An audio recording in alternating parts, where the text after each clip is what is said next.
I want to talk about protein, Mark. Protein is something you've written a lot about. And I know it's a divisive topic, right? So I wonder if you could help walk us through it. And, you shared before in this conversation that one of the things you've changed as you have got older is you brought in resistance training into your life, which has made a big difference. So maybe just talk to us about this sort of area and why it's so important for aging. Well, I think the protein conversation is super important. I think it's polarized and it's ideological, unfortunately, but it should be scientific. People think being a vegan is the way to go for longevity. Others think that you should be eating more protein. And I think there's a lot of confusion out there. And part of it has to do with beliefs and ideology. And I'm not going to get into all that. I do think that you can be a healthy vegan, but it is a lot of work and you need to know what you're doing and you need to supplement with certain things that can protect you from the challenges of being a vegan, which is getting adequate levels of certain amino acids for protein synthesis and muscle building, certain nutrients that are deficient. It's not easy, but it's doable. So I'm not saying I'm opposed to it. I'm just saying it's a harder road to hoe in terms of longevity and well-being.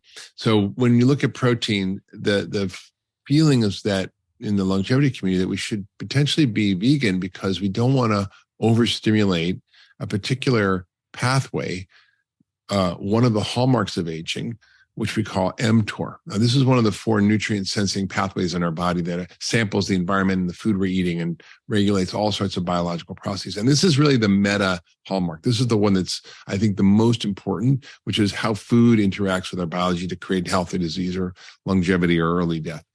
And so mTOR is stimulated by protein, and particularly by animal protein, because it has higher levels of an amino acid called leucine. Leucine is so important for tripping the switch that builds muscle.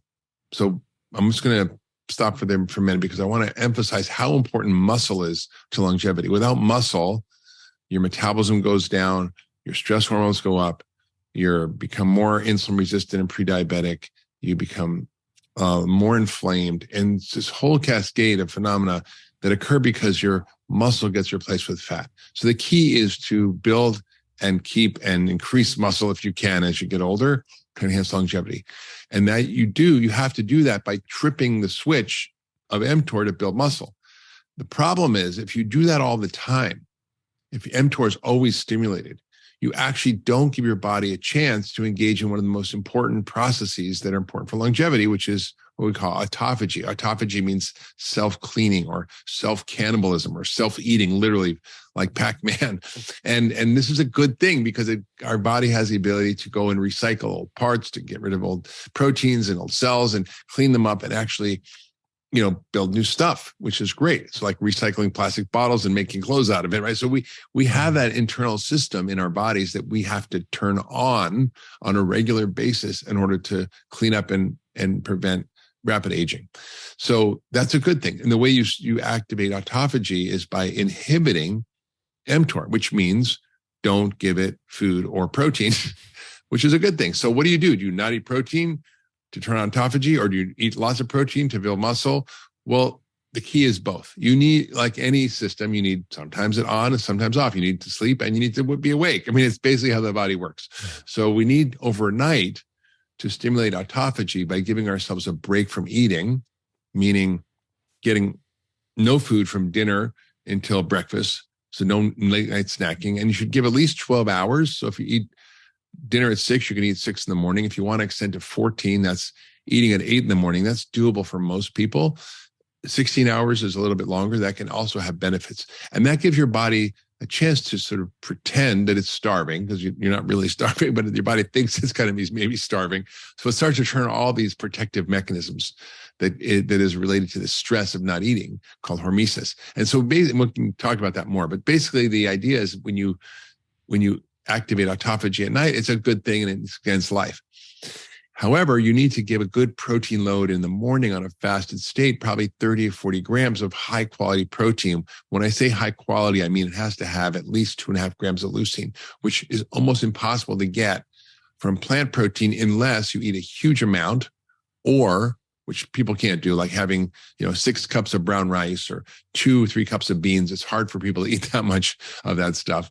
And then you can add the leucine to a plant protein, but you actually have to get the leucine to turn on this. So you can have plant protein powders that are supplemented with amino acids, or you can just have a whey protein shake, or some animal protein, eggs or chicken or fish or whatever you want to eat, and that will turn on mTOR and build muscle. And then if you fast and then load up with protein in the morning and do the resistance training, maybe before you do your protein load, that's the best strategy. And that's how I built muscle, which I basically would be in this fasted state. I would work out and do my half-hour band routine, and then I would have a good protein shake with 40 grams of protein and a bunch of other goodies in it to help me build muscle. And it really works. And it works even despite the fact that as you get older, you get something called anabolic resistance, meaning your body is more resistant to building muscle. So you have to work harder and take more protein. So as we get older, we need more protein, and we need more high quality protein. And I think that's really the clear evidence from the scientific literature about what we need to do. But people get into ideological battles about, whether you should or shouldn't eat meat. I think it's really beside the point. The point is, how does our biology work? How do we work with it? How do we activate these pathways in the right way? And how do we give them a rest when we need to give them a rest? Yeah, really, really useful. I think one of the key things that I've learned over the past few years is regarding the science on leucine, right? That's probably something I didn't know 5-10 years ago, how important getting that minimum threshold of leucine is. And you've written about that in the book. You've detailed it really nicely.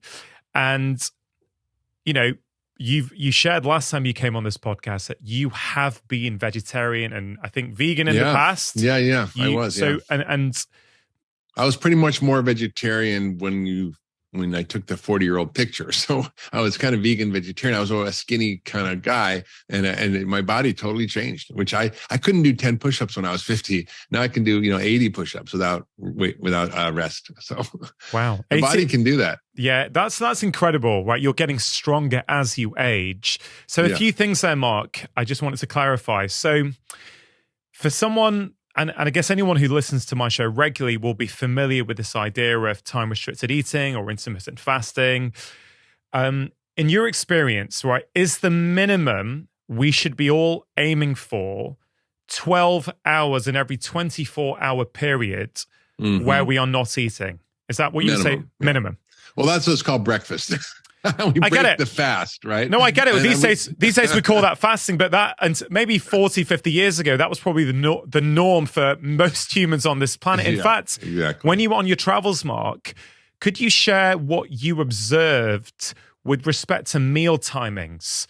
Because those guys, I'm guessing, haven't heard the latest podcast on time-restricted eating or intermittent fasting, right? What were they doing naturally, would you say?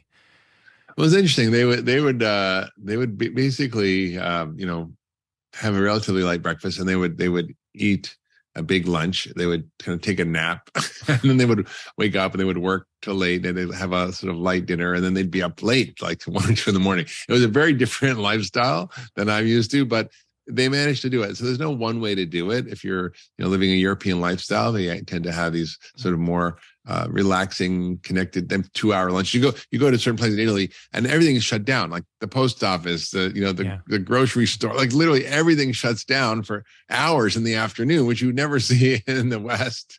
I mean, in at least the United States. So I think they kind of built their culture around these times of rest and connection and meal time and pleasure, and I think that plays a huge role in it. Yeah, I think that's a really important point, Mark. When we try and study these different areas around the world, it's very hard to take one thing in isolation and go, implement that, right? It's the totality of everything they're doing, totally. all the inputs they're putting in. And so I agree with you. I think for most people in the West, aiming for a minimum 12 hours in every 24 hours it's a really good starting point that most people can do. And as you say, you can increase it up a little bit. And for some people, they're going to get all kinds of benefits. And the other key to that, Rangan, is to not eat for 3 hours before you go to sleep. So give 3 hours between when you finish your meal and when you go to sleep. That's really important because you need to metabolize and digest your food. Otherwise, you store it and it accelerates aging, and your body's in a fed state, not a fasted state when you go to bed, and that's not a good thing. There's a lot of interest in society about trying to find what is the perfect diet? What is the diet that humans are meant to eat? And I know, you've written about diet countless times. How many books have you written now? It's nearly 20. 18, I think. 18, yeah, that was right. funny. Yeah. And they're still absolutely fantastic, and really, really helpful. I guess the point I'm trying to get to is something I've been thinking about for a while, Mark, is that all we can ever do is find the right diet that works for us at that point in our life, right? Mm-hmm. Absolutely. Yeah. And what you're speaking to, and you detail the ProTage study in the book, what it showed, which is very, very powerful. But we're almost making a case, I think, that as we get older, potentially we need to increase our protein intake. Is that something you would agree with? Absolutely. Even the study that most vegans quote that show that protein is bad for you show that as you get older, it's actually important that you increase your protein intake. So, what people don't understand is that the recommended amounts of protein are the minimum amount to not get a deficiency disease. So how do you not get protein deficiency, which is a very serious disease? You have to eat 0.8 grams per kilo. But that's like how much vitamin D do you need to not get rickets? Probably 30 units. How much vitamin D do you need to optimize your immune system and to prevent cancer and heart disease and all these other benefits? Probably 2,000 to 4,000, maybe 10 to 100 times the minimum amount. Yeah. So I'm not saying you should have 100 times the recommended dietary allowance of protein, but you need more than the minimum amount. And for people getting older, it shouldn't be probably 0.8. It should be more like 1.6. And if you're doing a lot of vigorous activity and strength training, you can even have more. So I think both because there's resistance to the effects of eating protein, meaning you need more protein to get the muscle building effect, and the fact that as we get older, we need to make sure our protein needs are met. We do need more protein as we get older. For someone who's listening, Mark, and goes, okay, I understand that. Okay, I'm going to increase my protein a little bit. But I'm not sure about strength training. I like going for walks. I hear you, but I'm not interested in that. I'm not worried about That was me. Why is it so important that people don't neglect resistance training, particularly as they get older? Yeah, that was really, that was me. I hated the gym. It was smelly. I didn't want to go in with all the, big guys who were intimidating and lifting all these heavy weights. And I was a skinny guy. So I just kind of didn't go. And I knew I recommended it because the science was clear, but I was kind of resistant to resistance training. And I decided I was going to do it. And I hit 60. I was like in my 59th year. I was like, okay, I'm going to 59. I probably should get on it now. And I started to do it. And it was really life-changing. And I think that most people don't realize the impact of strength training on your balance, on your mobility, on your function, on your metabolism, on your overall well-being, on your hormones. Sex hormones decline as we age, so strength training boosts those. So it has so many benefits that if you want to live a long, healthy life, aside from cutting out sugar and starch, probably the other most important thing is resistance training. If you just get two things from this podcast, is to understand that you need to dramatically reduce or eliminate starch and sugar from your diet, and to start resistance training in some form. It could be body weight, it could be bands, which I do, it could be weights, but make sure you work with someone to do proper form and so forth, so you don't hurt yourself when you're starting out.